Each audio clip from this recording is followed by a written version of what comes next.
Turn to John chapter 8. John chapter 8. You know, I was a kid, I was scared of the dark. And I don't know if when you were a small child you were scared of the dark or not, but I was.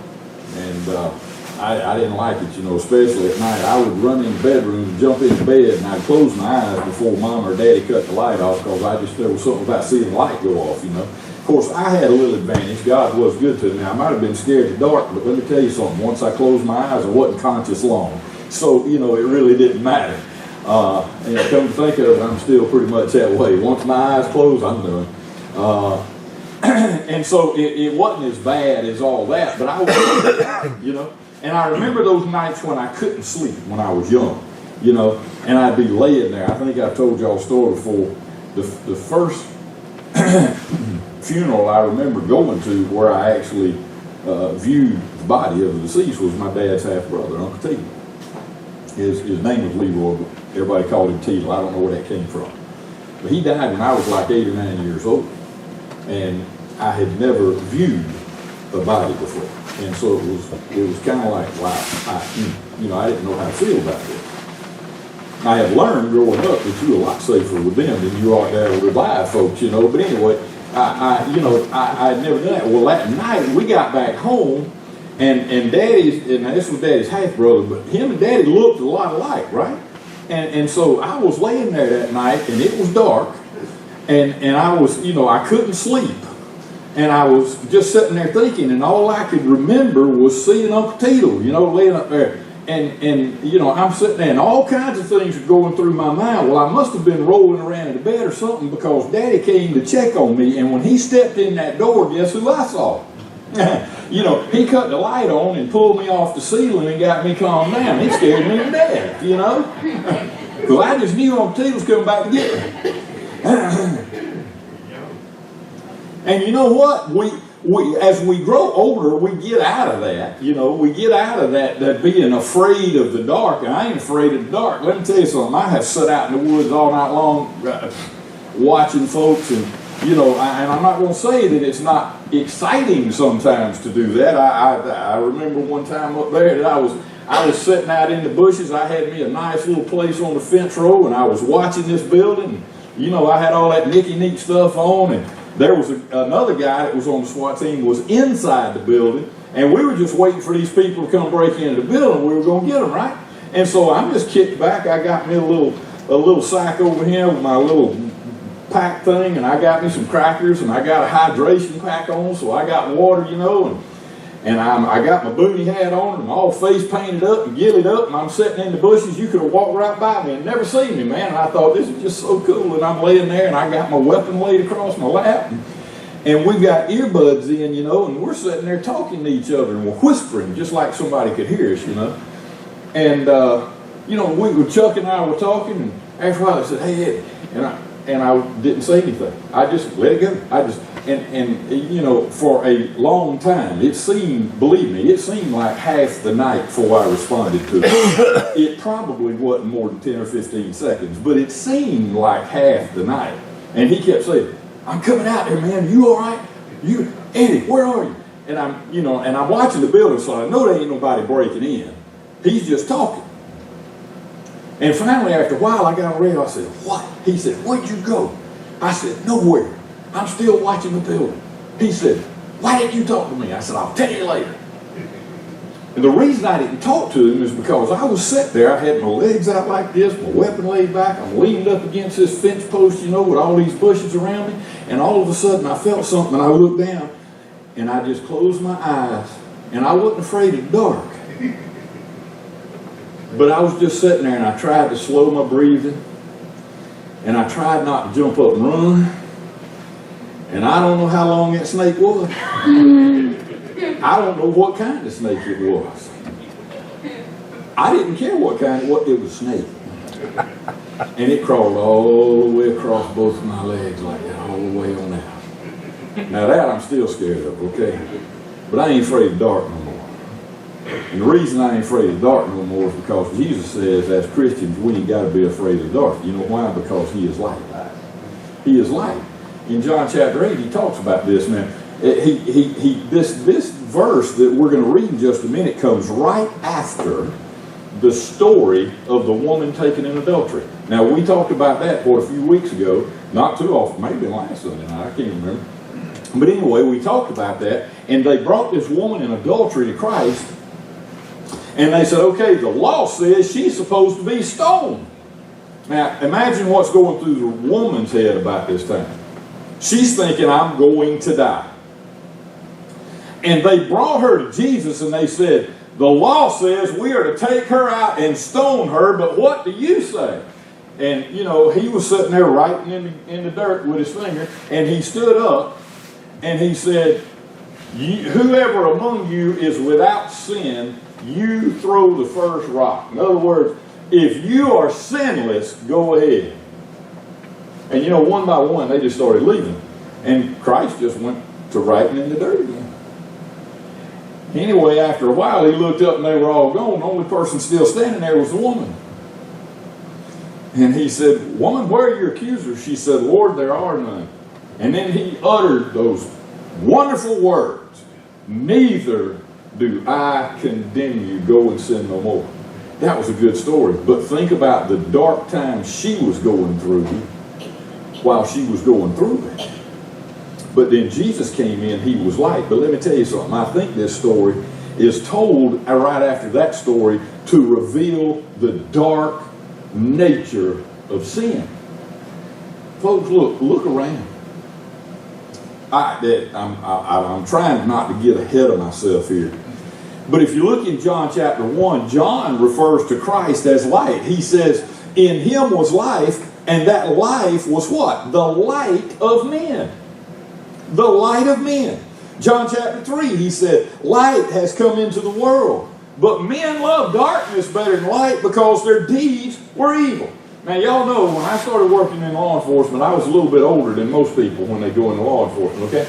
Well, we worked a couple of years on rotating shifts, and then our department decided we're going to do a permanent shift. And they sent out forms to every officer and said, you can put in for day shift or night shift. Which do you want? Well, man, that was a no-brainer for me. Night shift. I want night shift. And now, being older than some of the other guys, I don't know what being old has to do with it, because I didn't think I was old at the time.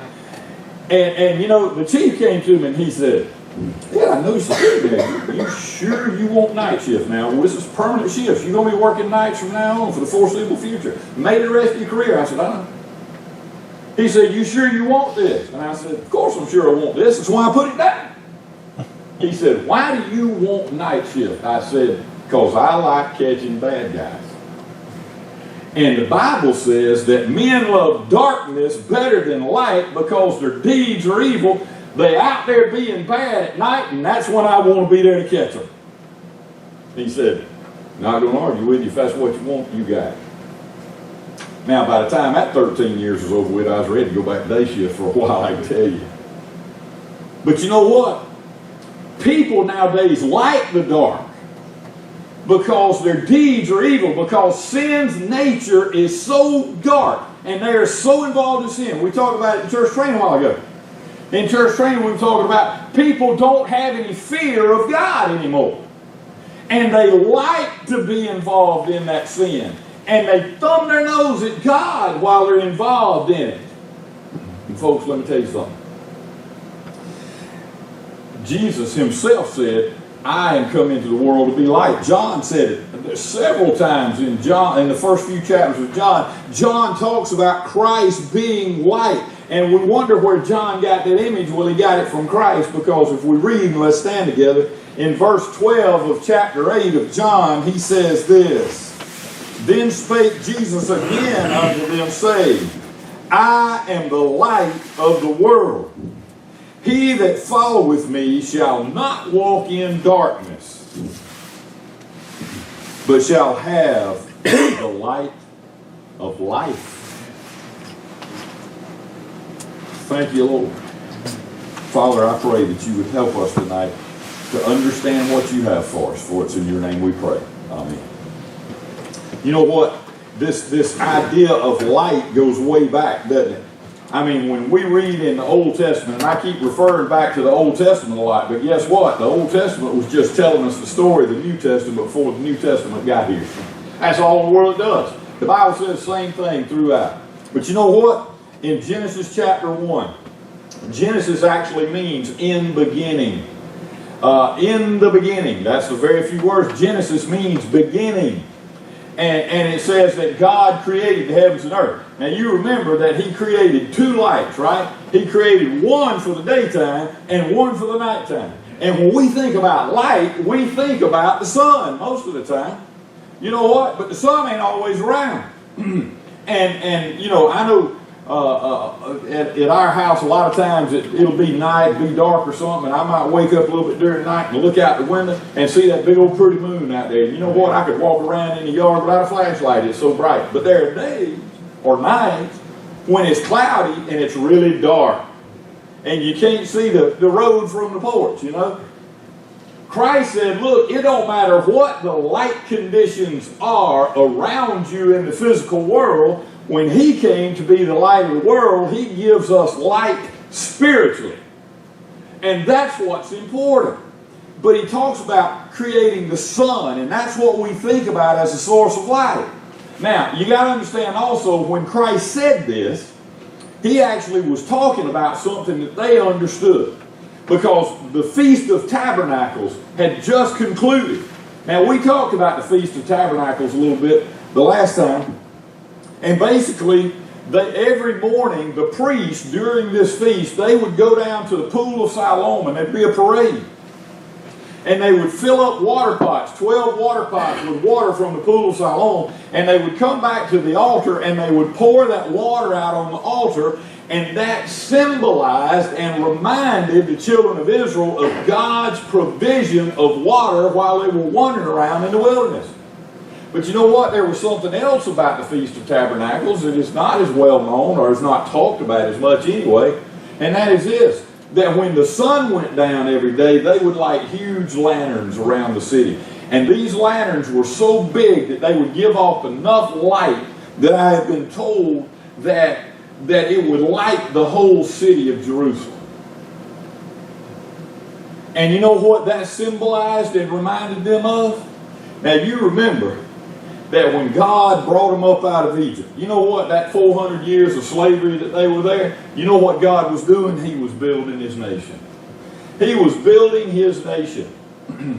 You know, when they went into slavery, there weren't that many, but when they came out, we are told that there were 600,000 men. That's a heap of folks. But that was just men. If every one of them was married, guess what?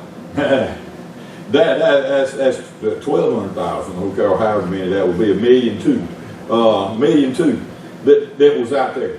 And you got kids. And you got all that. Let me tell you something. There was a crowd of people that came out of Egypt, right? Well, now, I don't know if you've ever been in the desert or in the wilderness, but let me tell you something. It's hard to find your way out there in that thing, especially at night. And the wilderness that they were in is particularly, it's inhospitable, I guess is a good way to put it. It's a bad place to be. And so what did God do?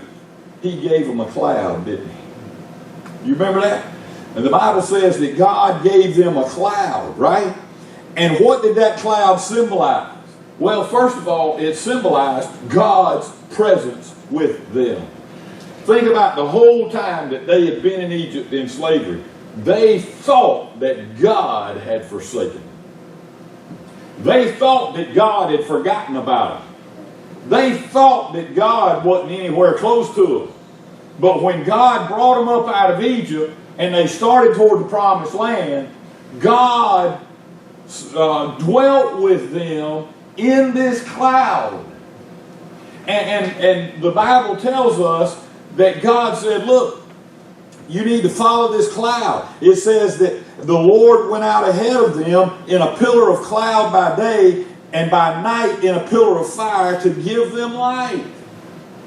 It's dark in the desert at night. So He gave them a pillar of fire to give them light. It also did some other things we're going to talk about. God also spoke from that cloud. You see, the first thing that cloud did was it let them know that God was present with them all the time. Now, I want you to understand something. And you can read this in Scripture, you can verify it. When they left Egypt and that cloud appeared, that cloud didn't disappear from them until they got to the promised land. Amen. It was there all the time. And so that cloud was there, and they constantly saw God with them. Now let me ask you a question. Can you constantly see God in your life day in and day out? Let me tell you something. I guess maybe the older I get, maybe I'm looking for it more, but the more I see it. The more I see it, I mean, it's just in little things. The fact that I woke up this morning. You know, the fact that God provided something for me to eat this afternoon, you know. The fact that I'm still here tonight and I'm able to stand and preach God's word, those things. The fact that I'm going to get to go home and hold my new baby. You know, I mean, that all of those things, that's just proof of God's presence. All of it is. You see, that cloud represented God's presence with them. And Jesus was standing here saying, I am the light of the world, referring back to that cloud. And what he was telling the people is, hey, God is present with you again. You see, because by the time they got to the promised land, and God established them there in the beginning, they did everything God told them to do, but they started disobeying God, and they got farther and farther and farther and farther away from God. Well, when we do that, does it seem like God is present with us? No, because we got a long ways from Him. But you see, they were in a situation where they thought that God was with them, but He was there, but they had gotten far from God. He kept calling them back, but they were way away. And Jesus said, look, you think that God has forsaken you and left you, but here I am. I am with you again. And folks, listen, when we get away from God, God's always right there. All we got to do is turn around and go back. And the wonderful thing is that He takes us back. And He loves us and welcomes us home. The other thing that cloud did, not only did it signify God's presence, it signified God's protection. You remember the first time that the cloud protected them? They were fixing to cross. They got to the Red Sea. Pharaoh's army was coming on them hot, man. I mean, they were all worried. They said, wait a minute. And Moses, you let us out here in the wilderness just to get killed by this army. And Moses said, y'all ain't seen what God can do yet. He said, you just stand and watch the deliverance of the Lord. And he stood up there and he held his arms up and God parted the waters. But you know what? With that many people, it would take a while to get them across, right? And the Egyptians had chariots. They were closing in fast. So what did God do? God put Himself in the form of a cloud between that army and His children, and He protected them. You know what? There's not a day goes by that I don't think about God's protection over me every day. He does. He protects me every day. You know what? The fact that I came home every day when I was working up there, that was God's protection. That wasn't my doing. I did my part. But that was God. Folks, you know what? Nowadays, I get up in the morning and I'm running all over the place and trying to visit people and see people and do what I need to do. You know what? It's God's protection that gets me through the day, and that's all. It's not me. It's God. He was protecting His people, number one, from Pharaoh's army. But I want you to think about something else. You know what? There's a lot of natural dangers in the desert, especially at night. Especially at night. Folks, let me tell you something. In this desert, I'm told that the Wilcox is one of the most inhospitable places on earth.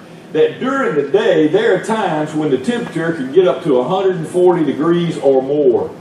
Now, I've never been in a place where it was 140 degrees, you know. But I can imagine it'd feel kind of like you were in an oven set on London Broad. I mean, it's got to be hot, you know. And I thought, you know, there was a guy that worked for me up in Warner Robins. He was from Clovis, New Mexico. And I said, you know, he was talking about, man, alive, it's hot, it's hot. I said, dude, I thought it got hotter in New Mexico than it did here. He said, yeah, temperature-wise, but this humidity's killing me. I feel like I'm melting. I said, So would you rather have it 110 degrees in Clovis the way it was, or 95 here? He said, I'd rather be in 110 degree weather out there than 85 here. I started to say, well, Delta's ready when you are. You go back, you know. And he was a good guy. I liked him. But you know, they talk about, oh, it's this kind of heat. Let me tell you something. 140 degrees is hot. I don't care if it's dry or wet. It's hot. And you know what? You can't stay out there long and survive if you don't have a lot of water and some shade. Well, you know what? Guess what was leading them during the day? A big cloud. Now, how many of y'all ever been in a field and the sun's beating down and it's hot, and all of a sudden a cloud rolled by and the temperature dropped just like that, and you sit there going, thank the Lord, just hold that cloud right where it is. Yeah. You know, because it was cool. Let me tell you something, that cloud kept them alive. God was not only protecting them from the armies that wanted to destroy them, he was protecting them from the elements. But you know what? In that same desert where it gets so hot at night, it gets freezing cold. I mean, during the day, it gets freezing cold at night. And here they are out here in the desert. And so what did God give them at night? A pillar of fire. You know, it sure is nice to be around fire when it's cold. See, God thought of everything. And God was just protecting them. He gave them water. He gave them shade. He gave them warmth. He fed them while they were out there. And they ate good. They ate quail. I like that. I like that. Biscuits and quail. I honestly believe that is a biblical meal right now. You fry a bunch of quail and fix me some biscuits and I'm holy right then, buddy. God took care of his people. God still takes care of his people. God protects us every day. You know, we teach our kids, you always say the blessing before you eat a meal. Do we tell them why? Because God has provided this for us because he loves us. He's protecting us and he's keeping us alive. You see, Jesus said, here I am. I am God with you and I'm here to protect you. And then there was another thing that cloud did. It moved. God was leading his people. He was leading them. Now look, there aren't any landmarks out in the desert. And I've been told that if you get out there and you start walking, if you're not careful, you'll start going around in circles because everything looks like. You can't tell anything from the next thing. How did they know where to go? God says, I'm going to take you to the promised land. It's the land that I promised Abraham and I promised to you. I'm going to take you there. But they didn't know where it was. So how did they get there? They had to have someone to lead them. And that cloud led them. God led them in the form of that cloud. You see, and when the cloud moved, they moved. And when the cloud stood still, they stood still. That's how they knew what God was wanting them to do. You know, it's called the Feast of Tabernacles because while they were in the wilderness, they had to make a temple out of a tent. And it was called tabernacle. And they lived in tents. And so when the cloud stopped, first thing they would do is set up the temple, the tent. And then they'd set their tents up, and it said that the cloud would rest over top of the temple, the tabernacle. And they would stay there as long as the cloud stayed over the tabernacle. That's where they'd stay. That was God's sign to them, stay put. I want you right here for a while. But then when that cloud started to lift, they started tearing everything down and getting ready to move, and they would follow that cloud. That's how they got to the promised land, because God led them. He was their guide. God guides us as well, or he should guide us as well.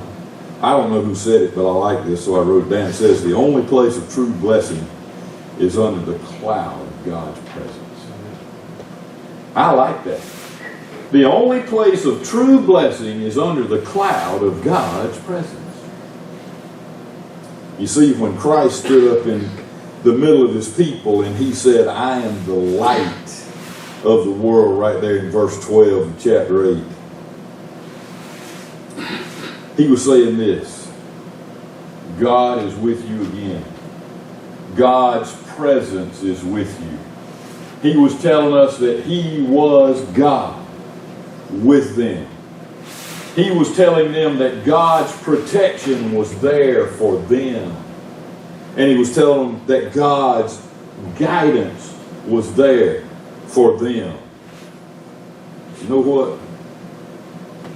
We can have a guide present and protecting us, but it doesn't do us any good if we don't follow. We must follow Him. Are we following? Christ said, whosoever follows me will never walk in darkness, but will have the light of life. You know?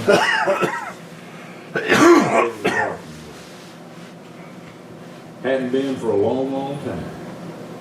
You know why? Because I know that God is with me. I know that He is present with me. I know that God will protect me. And I know that God will guide me if I'm willing to follow. When Christ said He was the light of the world, He was saying more than they understood. Do we understand it? And will you follow Christ? Let's pray. Father, thank You for Your word. Thank You, Heavenly Father, that You are the light of the world. Thank You, Heavenly Father, that You are with us. Thank You that You are our protector. Thank You that You are our guide. And Heavenly Father, I pray that we might be willing to follow You wherever You lead us. Heavenly Father, may we be Your servants and never question, but just follow You and do what You would have us to do. Father, thank You for Your people and Your church here in this place. I pray You would have Your will and Your way during this time. For it's in Your name we pray.